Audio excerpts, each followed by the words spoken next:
പ്രിയപ്പെട്ട മാതാപിതാക്കളെ, അവധിക്കാലം തുടങ്ങിയിരിക്കുന്നു. കുട്ടികളെ എങ്ങനെയാണ് ഇനി അടക്കി നിർത്തുക എന്നതിനെ കുറിച്ചാണ് പലരും അന്വേഷിച്ചുകൊണ്ടിരിക്കുന്നത്. തീർച്ചയായും മക്കളെ പിടിച്ചു നിർത്താൻ കഴിയാത്ത വിധം 2 മാസം മാതാപിതാക്കൾ കഷ്ടപ്പെടാൻ പോകുന്നു എന്നൊക്കെയാണ് പറഞ്ഞ് പ്രചരിപ്പിച്ചുകൊണ്ടിരിക്കുന്നത്. സത്യത്തിൽ അതിൽ നിന്നൊക്കെ വിഭിന്നമായി മക്കളെ എങ്ങനെ ഫ്രൂട്ട്ഫുള്ളായി മനോഹരമായി അവരുടെ കഴിവുകളെ കണ്ടെത്തി പരിപോഷിപ്പിക്കാം എന്നതിനെ കുറിച്ചുള്ള ചെറിയ ചിന്തകളാണ് ഇന്നത്തെ സംസാരത്തിലൂടെ നമ്മൾ പങ്കുവെക്കുന്നത്. ഏതൊക്കെ മാർഗങ്ങൾ സ്വീകരിച്ചുകൊണ്ട്, എന്തൊക്കെ സാധ്യതകൾ ഉപയോഗപ്പെടുത്തിക്കൊണ്ട് എങ്ങനെയൊക്കെ വളർത്താൻ കഴിയും, ആ രീതിയിലൊക്കെ മക്കളെ വളർത്താനുള്ള ചെറിയ ചെറിയ ചിന്തകളാണ് നമ്മൾ പങ്കുവെക്കുന്നത്. ഈ ചിന്തകൾ പരിപൂർണമാണ് എന്ന് ഒരു രീതിയിലും നിങ്ങൾ അർത്ഥമാക്കരുത്. മറിച്ച് നമ്മുടെ വീടുകളുടെ സാഹചര്യങ്ങളിൽ നിന്നുകൊണ്ട്, ചുറ്റുപാടുകളിൽ നിന്നുകൊണ്ട് ഇത്തരം ആക്ടിവിറ്റീസുകൾ കുട്ടികൾക്ക് കൊടുത്താൽ അവരെ വളർത്തിക്കൊണ്ടുവരാൻ നമുക്ക് തീർച്ചയായും കഴിയുമെന്നത് 100% ഉറപ്പാണ്. പക്ഷെ അതിന് മാതാപിതാക്കൾ ചെയ്യേണ്ട പ്രഥമ പരിഗണന എന്ന് പറയുന്നത് മക്കൾ അറിയാതെ വേണം അവരെ നമ്മുടെ കൂടെ കൂട്ടാനെന്ന്. അവരെ സ്വീകരിക്കേണ്ട രൂപത്തിൽ നിന്ന് വ്യത്യസ്തമായി അവരോട് ഏതൊക്കെയോ രീതിയിൽ സംസാരിച്ചു കൊണ്ടിരിക്കുന്ന മാതാപിതാക്കളാണ് 95% എന്ന് വേണമെങ്കിൽ നമുക്ക് പറയാം. ഇത് വളരെ അപകടം ചെയ്യുന്നു എന്ന് മാത്രമല്ല, ഉള്ള കഴിവുകൾ കൂടി കെട്ടുപോകുന്ന ഒരവസ്ഥ ഉണ്ടാവുകയും ചെയ്യുന്നുണ്ട്. സത്യത്തിൽ നമ്മൾ തിരിച്ചറിയേണ്ടത് നമ്മുടെ മക്കൾക്ക് അക്ഷരം പോലും അറിയാത്ത കാലഘട്ടത്തിലാണ് ജീവിച്ചുകൊണ്ടിരിക്കുന്നത്. എന്നാൽ അഭിമാനത്തോടുകൂടെ എൻ്റെ മകൻ എന്ന് നമ്മൾ പറയാറുണ്ടെങ്കിലും മക്കൾക്ക് അക്ഷരം, മലയാള അക്ഷരം, അതുപോലെ തന്നെ ഇംഗ്ലീഷിന്റെ അക്ഷരങ്ങൾ, അതുപോലെ കണക്കിന് വേണ്ട സംഖ്യാബോധം പോലും മക്കൾക്കില്ല എന്നത് യാഥാർത്ഥ്യമാണ്.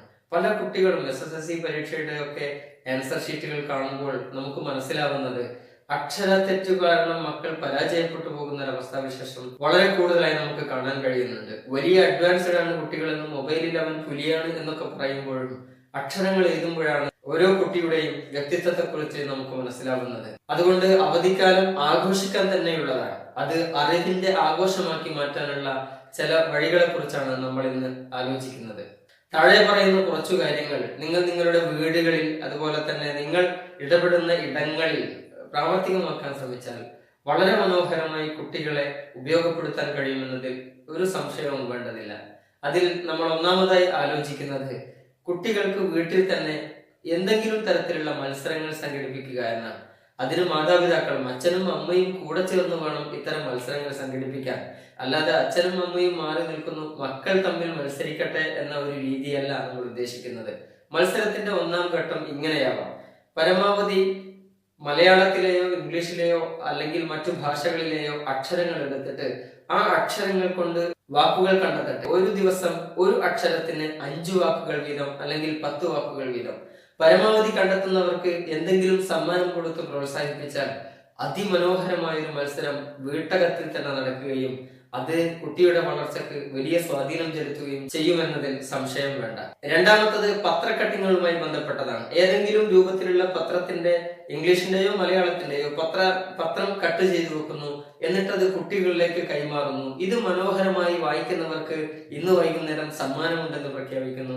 അങ്ങനെ കുട്ടികളെ ഒരു സമ്മാനത്തിന് വേണ്ടി പഠിപ്പിക്കുന്നു എന്നതിനേക്കാൾ ഉപരി ഒരു മത്സര ബുദ്ധി കൂടി കുട്ടിയുടെ മനസ്സിലുണ്ടാകുന്നു എന്നതാണ് ഇത്തരം മത്സരങ്ങൾ കൊണ്ട് നമ്മൾ ലക്ഷ്യം വെക്കുന്നത്. ഒരു പത്രക്കട്ടിങ് വായിക്കുമ്പോൾ അത് മനോഹരമായി വായിച്ചു കൊടുക്കാൻ മാതാപിതാക്കൾ കൂടെ സജ്ജരാവേണ്ടതുണ്ട്. അങ്ങനെയാകുമ്പോഴാണ് അത് മത്സരത്തിന്റെ ഒരു ലെവലിലേക്ക് വളരുകയുള്ളൂ എന്ന് തിരിച്ചറിയുകയും വേണം. മൂന്നാമത്തത് മക്കളോടൊപ്പം കളിക്കുക എന്നാണ്. പല വീട്ടിലെയും അവസ്ഥ എന്ന് പറയുന്നത് മക്കളോടുകൂടെ കളിക്കാനുള്ള ഒരു സമയം മാതാപിതാക്കൾ കണ്ടെത്തുന്നില്ല. അച്ഛനും അമ്മയ്ക്കും അതുപോലെ കുട്ടികളുമായി ബന്ധപ്പെടേണ്ട ആളുകൾക്കൊന്നും കുട്ടികളുമായി കളിക്കാനുള്ള സമയമില്ല എന്നാണ്. അരമണിക്കൂറോ 1 മണിക്കൂറോ എങ്കിലും കൂട്ടുകാരോടൊത്ത് കളിക്കുകയും കുട്ടികളുടെ മാനസികമായ വളർച്ചയിൽ മുഖ്യ പങ്കാളികളാവുകയും ചെയ്യണം. 24 മണിക്കൂറിനിടയിൽ 1 മണിക്കൂറെങ്കിലും കുട്ടികൾക്ക് വേണ്ടി മാറ്റിവെക്കുന്നില്ലെങ്കിൽ ജീവിതത്തിന്റെ അവസാന ഘട്ടങ്ങളിൽ നമുക്ക് വേണ്ടി മാറ്റിവെക്കാനുള്ള സമയം അവരുടെ കയ്യിൽ ഉണ്ടാവുകയില്ല. ഈ തിരിച്ചറിവ് ഓരോ മാതാപിതാക്കൾക്കും ഉണ്ടായെങ്കിൽ മാത്രമേ മക്കൾ മാനസികമായി വളരുകയുള്ളൂ. വീടിന്റെ അകത്തളത്തിൽ നിന്നും വീടിന്റെ ചുറ്റുപാടുകളിൽ നിന്നും അങ്ങനെയാണ് കുട്ടികൾ മാനസികമായി വളരേണ്ടത്. അല്ലാതെ പുറത്തുനിന്ന് ആരെങ്കിലും വന്ന് സപ്പോർട്ട് ചെയ്ത് മകൻ വളരുമെന്ന ദിവാസ്വപ്നങ്ങൾ കണ്ടിരിക്കുന്നവരല്ലല്ലോ നമ്മളൊന്നും. നാലാമത്തത് മൊബൈൽ ഫോണുമായി ബന്ധപ്പെട്ടാണ്. കുട്ടികൾ നിർബന്ധമായി മൊബൈൽ ഫോണിന്റെ അഡിക്റ്റുകളായിരിക്കും. അതിൽ 100% കാണുന്നതും കാർട്ടൂണുകളും ഏതെങ്കിലും ഗെയിമുകളും ഒക്കെ ആയിരിക്കാം. പക്ഷെ നമ്മൾ ചെയ്യേണ്ടത് കുട്ടികൾക്ക് ഉപകാരപ്പെടുന്ന മലയാളത്തിലെ അക്ഷരങ്ങൾ ഉറക്കുന്ന അല്ലെങ്കിൽ അറബിയിലെ അക്ഷരങ്ങൾ ഉറക്കുന്ന ഇംഗ്ലീഷിലെയോ മാത്സിലെയോ ആവശ്യത്തിന് വേണ്ടി ഉപകാരപ്പെടുന്ന ഏതെങ്കിലും തരത്തിലുള്ള നിരവധി ഗെയിമുകൾ പ്ലേ സ്റ്റോറുകളിൽ ലഭ്യമാണ്.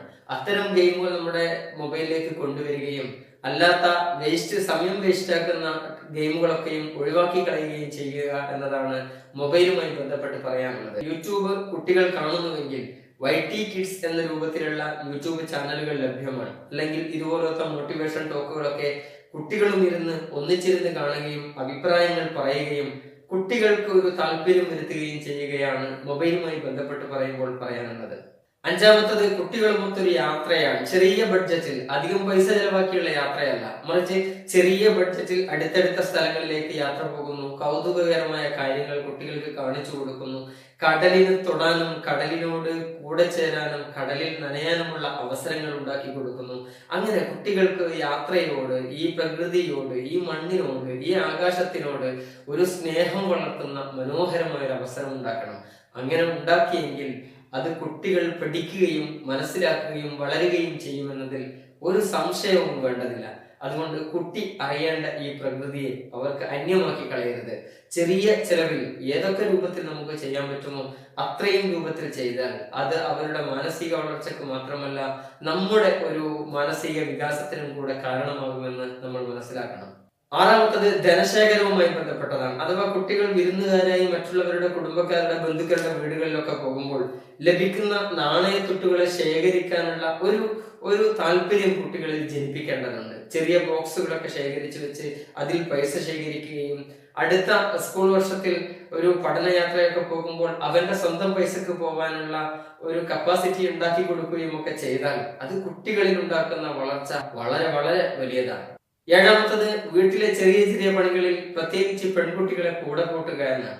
മാതാപിതാക്കൾ അത്തരം പണികളിലൂടെ കുട്ടികളെയും കൂടെ കൂട്ടുമ്പോൾ അവർക്ക് അവരെ അംഗീകരിക്കുന്നു എന്ന തോന്നലുണ്ടാവുകയും ഞാൻ ചെയ്തു എന്ന ഒരു ചാരിതാർത്ഥ്യവും മക്കളിൽ ഉണ്ടാകും. പ്രത്യേകിച്ച് പെൺകുട്ടികളാകുമ്പോൾ അത്തരം മേഖലകളെ ശ്രദ്ധിക്കുകയും അവരെ കൂടെ കൂട്ടുകയും ചെയ്യൽ നിർബന്ധമാണ്. അവരെ മാറ്റി നിർത്തി, അവരെ ഒഴിവാക്കി നിർത്തി അവരില്ലാതെ കല്യാണത്തിന് പോകുന്ന ഒരവസ്ഥയെക്കുറിച്ച് നമ്മൾ ആലോചിക്കുക പോലും ചെയ്യരുത്. അവർ നമ്മോടൊപ്പം കഴിയേണ്ട ഏറ്റവും നല്ല സമയമാണ് ഈ അവധിക്കാലം എന്ന് നമ്മൾ തിരിച്ചറിയണം. വീട്ടിലെ പൂന്തോട്ട നിർമ്മാണം, അതുപോലെ തന്നെ ചെടികൾക്ക് വെള്ളം നനച്ചു കൊടുക്കൽ, കൃഷിയിടങ്ങളിലേക്ക്, അങ്ങനെ പറമ്പിലേക്കൊക്കെ മക്കളെയും കൂട്ടി ഇറങ്ങുന്ന മാതാപിതാക്കളായി, സ്നേഹമുള്ള മാതാപിതാക്കളായി നമ്മൾ മാറിയെങ്കിൽ നമ്മുടെ മക്കൾ നമ്മളെക്കാൾ സ്നേഹമുള്ളവരായി വളരുമെന്നതിൽ ഒരു സംശയവും വേണ്ടതില്ല.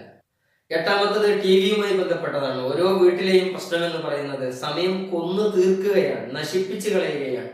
TV ചാനലിന് മുമ്പിൽ ചടഞ്ഞിരുന്ന് കണ്ണീർ സീരിയലുകളും മറ്റു സിനിമകളും കണ്ട് ഇല്ലാത്ത കെട്ടുകഥകൾ കണ്ട് മക്കളുടെയും അതുപോലെ തന്നെ വീട്ടുകാരുടെയും മാനസികാവസ്ഥ തകരാറിലായി പോകുന്ന അവസ്ഥയാണെന്ന് സമൂഹത്തിൽ കാണുന്നത്. ഈ അവസ്ഥയിൽ നിന്ന് മാറ്റം വന്ന് എന്തെങ്കിലും മാനസിക ഉല്ലാസത്തിന് വേണ്ടി മാത്രം കാണുകയും ഉപകാരപ്പെടുന്ന കാര്യങ്ങളിലേക്ക് സമയത്തെ ഡൈവേർട്ട് ചെയ്യുകയും ചെയ്യുക എന്നതാണ് ഓരോ മാതാപിതാക്കളും ചെയ്യേണ്ടത്. ഒമ്പതാമത്തത് എന്ന് പറയുന്നത് വീടിന്റെ ചുറ്റുവട്ടത്തുള്ള ആളുകളുമായി ചെങ്ങാത്തം കൂടുകയും അതുപോലെ തന്നെ അനുഭവങ്ങൾ കുട്ടികളിലേക്ക് പകർന്നു കൊടുക്കുകയും ചെയ്യുക. നിങ്ങളുടേതായ ജീവിത രീതികളിൽ മുൻകാലങ്ങളിൽ കഴിഞ്ഞുപോയ ചരിത്രങ്ങൾ, അതുപോലെ തന്നെ ജീവിത വ്യവഹാരങ്ങൾക്കിടയിൽ നിങ്ങൾക്കുണ്ടായ നല്ല അനുഭവങ്ങൾ, അതുപോലെ തന്നെ നിങ്ങളുടെ പ്രയാസങ്ങൾ ഏതൊക്കെ രൂപത്തിലാണ്, അങ്ങനെ വളർന്നു വരുമ്പോൾ കുട്ടി ജീവിതത്തെക്കുറിച്ചുള്ള ഒരു കാഴ്ചപ്പാട് നമ്മൾ അറിയാതെ നേടിയെടുക്കുകയും അതിമനോഹരമായി അത് ഉപയോഗപ്പെടുത്തുകയും ചെയ്യും. ഇങ്ങനെ നിരവധിയാർന്ന കാര്യങ്ങളാണ് നമുക്ക് ഈ അവധിക്കാലത്ത് ചെയ്യാനുള്ളത്. ഈ അവധിക്കാലം ഇങ്ങനെ ആഘോഷമാക്കി ചെയ്താൽ അത് കുട്ടികൾക്ക് ഓർമ്മയുള്ള ആഘോഷങ്ങളായി മാറും, ഓർമ്മയുള്ള അവധിക്കാലമായി മാറും. ഓർമ്മയുള്ള, നനവുള്ള, നല്ല വളർച്ചയുള്ള ഒരു അവധിക്കാലം എല്ലാ കൂട്ടുകാർക്കും ഞാൻ സമ്മാനിക്കുകയാണ്. കൂട്ടുകാരെ, നിങ്ങളാണ് ഈ വീഡിയോ കണ്ടുകൊണ്ടിരിക്കുന്നതെങ്കിൽ തീർച്ചയായും നിങ്ങൾ ചെയ്യേണ്ടത് നിങ്ങളുടെ അച്ഛനെയും അമ്മയെയും ഒക്കെ കൂടെ കൂട്ടി രംഗത്തിറങ്ങണം. എന്നിട്ട് അവർക്ക് നിങ്ങൾ പറഞ്ഞു കൊടുക്കണം ഇങ്ങനെയൊക്കെ നമുക്ക് ചെയ്യാമെന്നൊക്കെ. അങ്ങനെ നല്ല മക്കളായി, നല്ല വളർച്ചയുള്ള മക്കളായി, നല്ല പ്രതീക്ഷയുള്ള മക്കളായി, നാടിന്റെ ഭാവി വാഗ്ദാനങ്ങളായി നിങ്ങൾ വളരുമ്പോഴാണ് നിങ്ങൾ വിജയിക്കുന്നത്. ഏവർക്കും സ്നേഹാശംസകളും നല്ല അടിപൊളി അവധി ആഘോഷങ്ങളുടെ ദിനങ്ങളും സ്നേഹപൂർവ്വം നേരുകയാണ്.